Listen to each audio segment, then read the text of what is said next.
నమస్తే, నా పేరు కిరణ్. ఎస్జీఎం న్యూస్ కు స్వాగతం. ముందుగా హెడ్లైన్స్. 4 దశల పోలింగ్ లో దేశంలోనే ఏపీ టాప్. 81.86% ఓటింగ్ నమోదైందన్న ఎన్నికల ప్రధానాధికారి మీనా. పల్నాడు జిల్లాలో ఘోర రోడ్డు ప్రమాదం. టిప్పర్ను ఢీకొన్న ప్రైవేట్ బస్సు, 5గురు సజీవ దహనం. రక్షణ రంగ ఫ్లీట్ సపోర్ట్ నౌకల నిర్మాణాన్ని షిప్ యార్డ్ లో చేపట్టాలి. సిఐటియు రాష్ట్ర ప్రధాన కార్యదర్శి నరసింగరావు డిమాండ్. సిబిఎస్ఈ ఫలితాల్లో తమ విద్యార్థులు సత్తా చాటారు. NER school of excellence director Teja. సార్వత్రిక ఎన్నికల్లో ఇప్పటి వరకు జరిగిన 4 దశల పోలింగ్ లో దేశంలోనే అత్యధిక ఓటింగ్ ఏపీలోనే నమోదైందని రాష్ట్ర ఎన్నికల ప్రధానాధికారి ముఖేష్ కుమార్ మీనా తెలిపారు. రాష్ట్రంలో 81.86% ఓట్లు పోలేనట్లు ఆయన వెల్లడించారు. ఈవీఎంల ద్వారా 80.66%, మిగిలిన ఓట్లు బ్యాలెట్ పేపర్ల ద్వారా పడ్డాయని తెలిపారు. 2014లో 78.41% ఓటింగ్ నమోదు కాగా 2019లో 79.77% పోలింగ్ నమోదైందని చెప్పారు. ఈసారి అత్యధికంగా 81.86% ఓటింగ్ నమోదైందని వెల్లడించారు. ఓటర్లలో చైతన్యం పెరగడంతో దేశంలోనే ఏపీ టాప్ గా నిలిచిందని చెప్పారు. అసెంబ్లీలో లోయెస్ట్ తిరుపతి 63.32, లాస్ట్ టైం 2019లో తిరుపతిలో 65.9 ఉంది. సో కొద్దిగా అక్కడ తగ్గింది. Most probably what we presume is the reason that మనం బోగస్ ఓట్ని కొద్దిగా కంట్రోల్ చేయగలిగాం కాబట్టి అక్కడ కొద్దిగా తగ్గింది. లోవెస్ట్ పార్లమెంటరీ కాన్స్టిట్యున్సీకి వస్తే వైజాగ్ 71.11%. బట్ ఇది ఒక మంచి న్యూస్. అంటే లాస్ట్ టైం వైజాగ్లోనే ఓన్లీ 67% ఓటు ఉండేది. ఈసారి 71% వచ్చింది. దాట్ మీన్స్ ఆల్మోస్ట్ 4%, 3.8% ఇంక్రీజ్ అయింది. దాట్ ఈజ్ అర్బన్ ఏరియాలో కొద్దిగా పెరిగింది. That's a very good sign. Poll తర్వాత వయలెన్స్ జరిగింది. ఆ రోజు కూడా కొన్ని ఇన్సిడెంట్స్ జరిగినాయి, but mostly it was in control and we were able to control in టైంలో కంట్రోల్ చేసిన తర్వాత పోలింగ్ కంప్లీట్ చేశాము. కొద్దిగా టైం ఎక్కువ పడింది, but peacefully we completed and close the polling and we have now put the boxes in this thing. But polling అయిన తర్వాత కొన్ని ఏరియాస్లో చాలా స్పెషలీ 4 ఏరియాస్, తాడిపత్రి, మాచర్ల, చంద్రగిరి, తర్వాత Narasaraopet. These are the 4 areas where lot of incidents were reported after the poll. From yesterday onwards, Election Commission is in touch with DGP and some special steps already DGP గారు నిన్నటి నుంచి initiate చేశారు. For example after మేము election commission ఆయనతో discuss చేసిన తర్వాత ఈ అన్ని 4 చోట్ల సెక్షన్ 144 ఇంప్లిమెంట్ చేయడం జరిగింది. పూర్తిగా నాకాబందీ చేయడం జరిగింది టు పర్ఫార్మ్ హిస్ డ్యూటీ. ఇక్కడ పల్నాడు ఇష్యూలో మనకు ముందుగానే తెలుసు అక్కడ ఏదో జరుగుతుంది. That is why we had change the officer, we call for new officers. This young officer also has done his best in doing that thing. Reaction from the existing CRPF forces or the local police forces, the SP was also moving around. The incident, the 7 or 8 polling station lo ekkada EVMs pagalgottaru, akkada immediately the joint collector and the SP had reached, controlled the situation, and there was, because they were able to control the situation, no repoll was there anywhere in Palnadu. Palnadu జిల్లాలో బుధవారం తెల్లవారుజామున ఘోర road ప్రమాదం చోటు చేసుకుంది. చిలుకలూరుపేట పరుచూరు జాతీయ రహదారిపై జరిగిన ఈ ఘటనలో 5గురు సజీవ దహనమయ్యారు. బాపట్ల జిల్లా చినగంజాం నుండి హైదరాబాద్ వెళ్తున్న ప్రైవేట్ ట్రావెల్ బస్ టిప్పర్ లారీని ఢీకొట్టింది. దీంతో ఒక్కసారిగా మంటలు చెలరేగడంతో బస్సు, టిప్పర్లు పూర్తిగా కాలిపోయాయి. ఈ ఘటనలో 5గురు మృత్యువాత పడ్డారు. క్షతగాత్రులను ఆసుపత్రికి తరలించి చికిత్స అందిస్తున్నారు.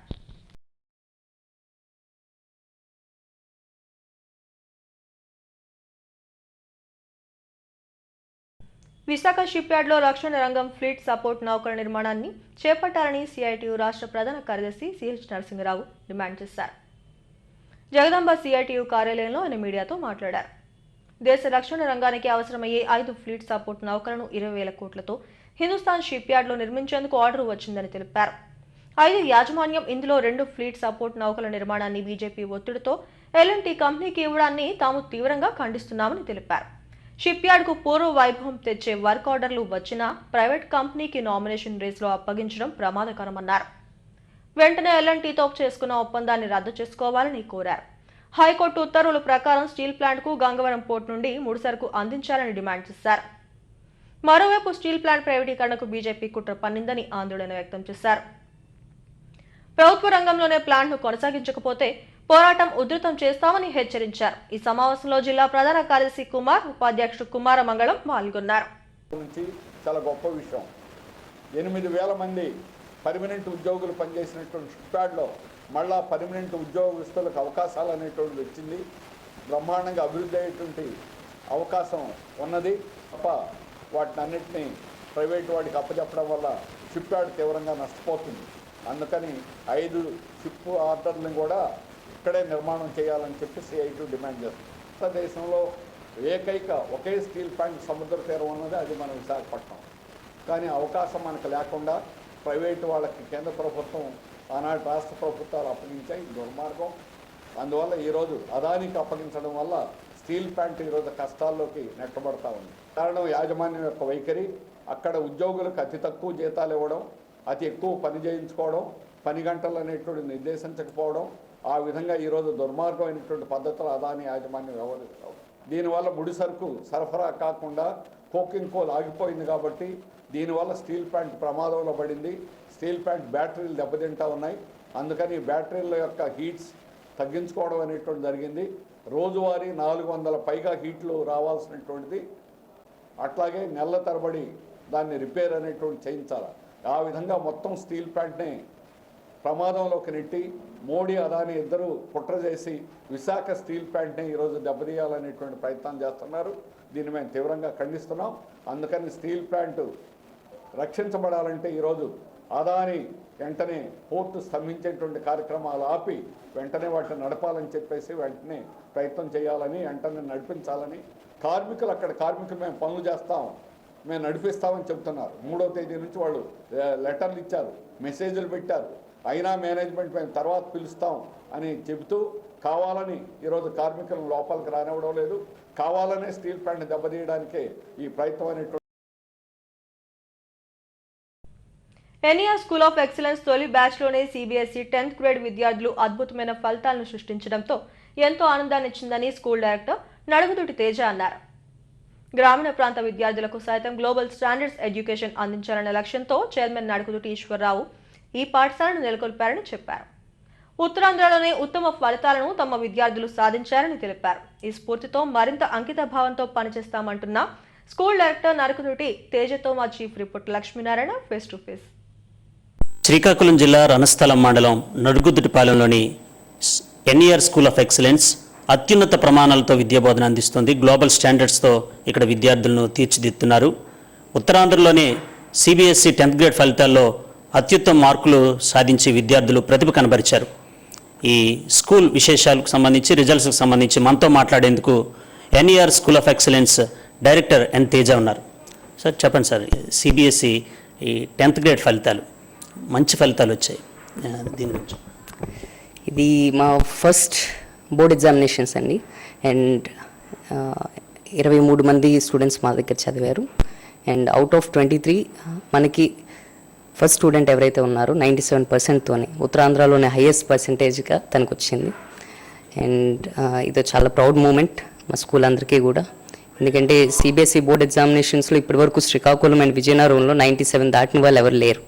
So he's our first student. And ఇది చాలా మా ఒక్కరికే, మా స్కూల్ కమ్యూనిటీకే కాకుండా మొత్తం ఇక్కడ ఉన్న విజయనగరం, శ్రీకాకుళంలో ఉన్న ప్రజలందరికీ కూడా ఇదో ప్రౌడ్ మూమెంట్ అని నేను భావిస్తున్నాను. ఎన్ఈఆర్ స్కూల్ ఆఫ్ ఎక్సలెన్స్ అంటే ఈ గ్రామీణ ప్రాంత విద్యార్థులను కూడా ఉన్నత విలువలతో లేకపోతే గ్లోబల్ స్టాండర్డ్స్ ఎడ్యుకేషన్ అందించాలనే ఉద్దేశంతో స్టార్ట్ చేశారు. దీని తాలూకు main motto actually 3 years back covid time అప్పుడండి ఎడ్యుకేషన్ ఫీల్డ్ అనేది చాలా డ్రాప్ అయిపోయింది. ఆ 2 years 3 years ఎడ్యుకేషన్ లేకపోవడం వలన స్టూడెంట్స్ అందరూ కూడా ఇళ్లలో ఉండి ఎడ్యుకేషన్ లేకపోవడం, వాళ్ళ ఫ్యూచర్ పాడైపోతుందనే ఆలోచన మా నాన్నగారిలో కలిగింది. అదేవిధంగా ఆయనకి గత 20 ఏళ్ళుగా ఎడ్యుకేషన్ మీద ఉన్న ప్యాషన్ కానీ, దాని మీద ఉన్న ఇంట్రెస్ట్ కానీ, ఆయన్ని ఏ బ్యాక్గ్రౌండ్ లేకపోయినా సరే ఈ ఎడ్యుకేషన్ ఒక ప్రొవైడ్ చేద్దాం, మా రూరల్ ఏరియాని డెవలప్ చేద్దాం. శ్రీకాకుళంలో ఉన్న ఇప్పటికీ చాలామంది రూరల్ ఏరియాస్లోనే ఎంతోమంది మీకు రిచ్ పీపుల్ ఉన్నారు, but they don't know how to invest their money. వాళ్ళు బిజినెసెస్లో ఇన్వెస్ట్ చేస్తున్నారు తప్ప వాళ్ళ పిల్లల ఫ్యూచర్లో ఇన్వెస్ట్ చేయట్లేదు. సో పిల్లలకు కావాల్సిన ఫెసిలిటీస్ కానీ, వాళ్ళకి కావాల్సిన టీచింగ్ ఫ్యాకల్టీ మెంబర్స్ కానీ, ఇక్కడ ఉన్న రిసోర్సెస్ కానీ ఏమీ లేకపోవడం వలన మా పిల్లల్లో ఇక్కడ డెవలప్మెంట్ అనేది జరగట్లేదు. సో వాటిని అనలైజ్ చేసి మా పిల్లలకి ఇక్కడ మంచి ఫ్యూచర్ ఇప్పించాలి అనే ఉద్దేశంతో ఆయన ఈ స్కూల్ ఒక థాట్ ముందుకు తీసుకొచ్చారు. ఆ ఐడియాని ఆయన ప్రొడ్యూస్ చేశారు. సో ఎప్పుడైతే మేము ఈ స్కూల్ స్టార్ట్ చేద్దాం అనుకున్నామో, ఆంధ్ర మొత్తం, ఈవెన్ ఢిల్లీ నుంచి కూడా మా ఫాదర్ ఫ్రెండ్స్ అందరూ కూడా అనలైజ్ చేసి ఇది ఒక బిగ్గెస్ట్ మిస్టేక్ అవుతుంది మీ లైఫ్కి అని చెప్పారు. సో ఆంధ్ర నుంచి కానీ, ఈవెన్ సెంట్రల్ నుంచి కానీ మా ఫాదర్ కొన్ని సోర్సెస్ అన్నీ కూడా ఈ కోవిడ్ టైంలో మీరు తీసుకుంటున్న స్టెప్ అన్నిటికన్నా రాంగ్ స్టెప్ అవుతుంది అని చెప్పినా సరే మేమిద్దరం, నాన్నగారు నేను ఇద్దరం ఎక్కడా కూడా వెనకాడలేదు. ఎందుకంటే వి బిలీవ్డ్ ఇన్ అవర్ సెల్ఫ్స్, మేము చేయగలం. ఆయన ఒక విజన్, నా ఒక హార్డ్ వర్క్, రెండు కూడా మేము చేయగలం అని నమ్మి మేము ఈ టాస్క్ తీసుకోవడం జరిగింది. అండ్ వితిన్ 1 yearలోనే మేము CBSE ఎఫిలియేషన్ కూడా తెచ్చుకున్నాం. And within the second academic year మాకు సీనియర్ సెకండరీ ఎఫిలియేషన్ దొరికింది. ఇది మన సౌత్ ఇండియా హిస్టరీలోనే ఫస్ట్ టైం మన స్కూల్కి సీనియర్ సెకండరీ ఎఫిలియేషన్ సెకండ్ ఇయర్లో రావడం అనేది జరిగింది. అదే బిగ్గెస్ట్ అచీవ్మెంట్ మనకి. దాని తర్వాత అప్పుడు చాలా క్వశ్చన్స్ రైజ్ అయినాయి. ఏంటంటే స్కూల్ పెడుతున్నారు, ఓకే, ఇంత ఇన్వెస్ట్ చేశారు, ఓకే, బట్ మా స్టూడెంట్స్కి, ఇక్కడ మా ఉన్న రూరల్ స్టూడెంట్స్కి మీరు ఎడ్యుకేషన్ ఇవ్వగలరా, వాళ్ళకి అర్థమైనట్టు చెప్పగలరా? సో మాకేంటంటే all India teachers, pan India టీచర్స్ని తీసుకురావడం అనేది మా ఒక సొసైటీ రెజల్యూషన్ అండి. ఎందుకు అంటే దాని వెనకాల చాలా బ్యాక్గ్రౌండ్ వర్క్ చేసాము మేము. ఆంధ్రాలో ఇప్పుడున్న ఎడ్యుకేషన్ కమ్యూనిటీ అంతా కూడా ఎలా మారిందంటే, ర్యాంకింగ్ సిస్టంలోకి ప్రతి ఒక్కరు వెళ్ళిపోయి, ప్రతి ఒక్కరికి IIT ర్యాంక్స్ కావాలి, ప్రతి ఒక్కరికి నీట్ ర్యాంక్స్ కావాలి, ప్రతి ఒక్కరికి వేరే ప్రిపరేషన్స్ కావాలి. అంతే తప్ప ఒక ప్రాపర్ స్కూలింగ్ ఎడ్యుకేషన్ తీసుకుందామని ఏ పేరెంట్ ఆలోచించట్లేదు, ఏ మేనేజ్మెంట్ ఇవ్వదలుచుకోలేదు, అదేవిధంగా ఏ టీచర్ కూడా ఆలోచించట్లేదు. సో ఇది మన ఎడ్యుకేషన్ సిస్టమ్ని, ఎస్పెషలీ మన ఆంధ్రప్రదేశ్లోని చాలా కిందకి తీసుకెళ్ళిపోతుంది. రేపు రానున్న జనరేషన్ ఏదైతే ఉందో ఇదే సిస్టమ్ కానీ మనం ఫాలో అయితే అసలు వాళ్ళ ఫ్యూచర్ అనేది అసలు మరి ఉండదనేసి నా అభిప్రాయం, మా అందరి అభిప్రాయం. సో అందుకని చెప్పి ఇక్కడ మన ఫ్యాకల్టీ మెంబర్స్ చాలామంది ఎక్స్పర్ట్స్ ఉన్నారు, చాలామంది మేధావులు ఉన్నారు. కాకపోతే వాళ్ళకి లేని రిసోర్సెస్, వాళ్ళకి లేని CBSE మీద అవేర్నెస్ లేకపోవడం వల్ల, లేదా ఫర్దర్ ఇంకా హైయర్ కోర్సెస్ మీద అవేర్నెస్ లేకపోవడం వల్ల, వాళ్ళకి ప్రాపర్ ట్రైనింగ్ ప్రోగ్రామ్స్ జరగకపోవడం వల్ల, ఈ కరికులం డెవలప్మెంట్ మీద తెలియకపోవడం వల్ల, ఈ NEP మీద వస్తున్న డెవలప్మెంట్స్ గురించి అవన్నీ కూడా వీళ్ళు అనలైజ్ చేయాలంటే మన వాళ్ళకి కొంచెం టైం పడుతుంది. At the same point of time మాకు ఏంటంటే medium of communication only English పెడదాం అనేది మా ఆలోచన జరిగింది. ఎందుకు అంటే because the student has no other choice, he has to speak in English. తనకు వచ్చినా రాకపోయినా he has to speak in English. ఇప్పుడు మనం ఒక మూవీ తీసుకోండి, ఒక ఇంగ్లీష్ మూవీ తీసుకోండి, ఒక చిన్నపిల్లడికి వాడికి అర్థమైనా అర్థం అవ్వకపోయినా తను 4-5 టైమ్స్ చూసేసరికి ఆ స్టోరీని పూర్తిగా మనకి అనలైజ్ చేసి తను మనకి సమరీ అనేది చెప్తాడు. సో ఇది ఎడ్యుకేషన్ సిస్టమ్ కూడా అంతే. మేము కూడా ఇది ఎట్లా చేసామంటే, ఎంత క్రియేటివ్గా మార్చామంటే, ఇప్పుడు మా ప్రతి క్లాస్ రూమ్స్లో ఉన్న స్మార్ట్ బోర్డ్స్ కానివ్వండి, మేము వైట్ బోర్డ్స్ అనేవి యూజ్ చేయం అసలు. Everything what we do is on smart boards only. So అదేంటంటే ఒక ఇంటరాక్టివ్ మెథడ్ స్టూడెంట్కి. అదో తను క్లాస్ రూమ్లో ఉన్నట్టు ఉండదు, తను ఒక మూవీ చూస్తున్నట్టు, తను ఒక డిఫరెంట్ ఎక్స్పీరియన్స్ తను చేస్తాడు. సో మా మోటో ఏంటంటే, ఎవరైతే స్టూడెంట్ క్లాస్ రూమ్స్లో ఉంటున్నారో వాళ్ళు అదే బుక్ అండ్ పెన్ మెథడ్ వాడకుండా డిఫరెంట్గా ఇన్నోవేటివ్గా ఆలోచించాలి. మీరు ఆలోచించండి, ఒక బుక్ ఇచ్చి 30 మెంబర్స్ దగ్గర ఒకే బుక్ ఉండి ఒకే పేజ్ చదువుతా క్రియేటివ్గా ఆలోచించాలి, ఇన్నోవేటివ్గా థింక్ చేయాలంటే తను ఎలా చేస్తాడు? It's not possible.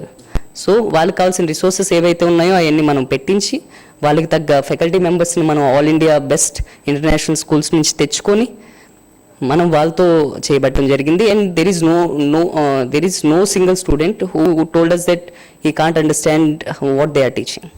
మీకు అర్థమైంది? చాలామంది పేరెంట్స్కి ఇప్పటికీ కూడా చాలామందికి డౌట్స్ ఉంటాయి, మన పిల్లడు అక్కడ చదవగలడా, వాడికి అర్థమవుతుందా లేదా, అక్కడ సర్వైవ్ అవ్వగలడా. బట్ మా ఉద్దేశం ఏంటంటే ఎవరైతే ఫ్యాకల్టీ మెంబర్స్ తీసుకొస్తున్నామో మేము వాళ్ళని గ్రూమ్ చేస్తున్నాం. మన స్టూడెంట్స్కి ఏం కావాలి, ఎలా చెప్పాలి, ఎలా చెప్తే అర్థమవుతుంది.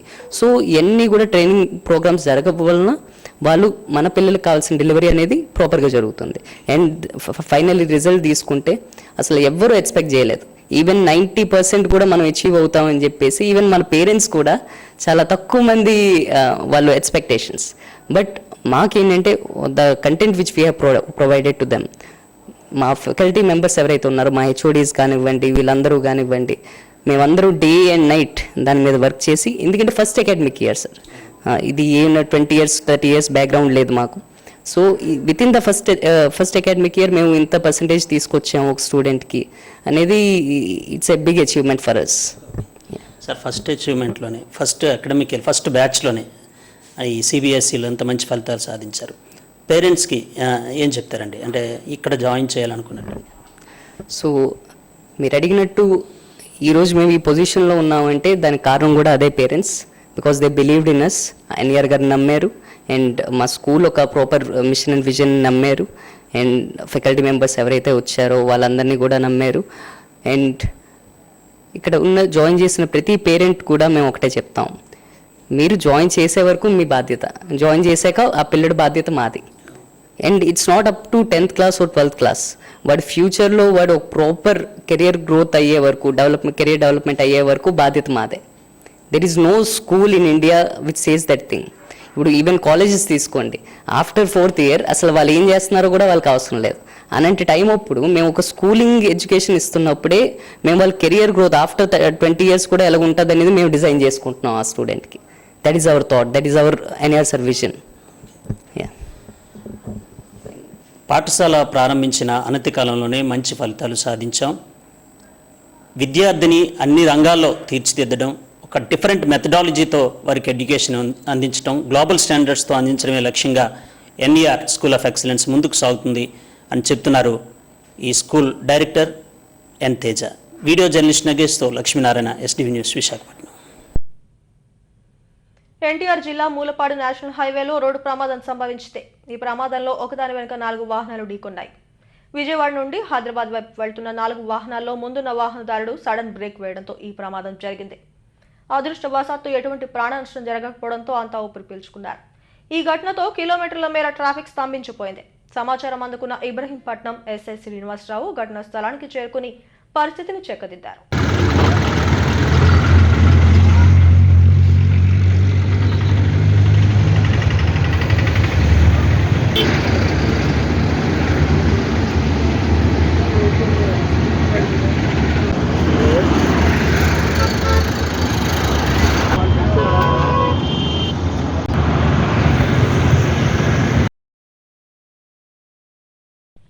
హెడ్లైన్స్ మరోసారి.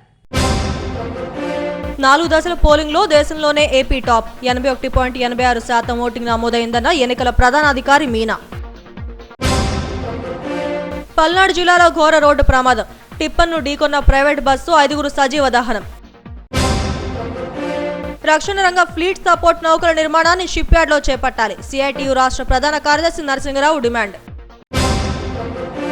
సిబిఎస్ఈ ఫలితాల్లో తమ విద్యార్థులు సత్తా చాటారు. NER school of excellence director Teja. ఈ వార్త ఇంతటితో సమాప్తం. మరిన్ని వార్తా విశేషాల కోసం చూస్తూనే ఉండండి ఎస్టీవీ న్యూస్.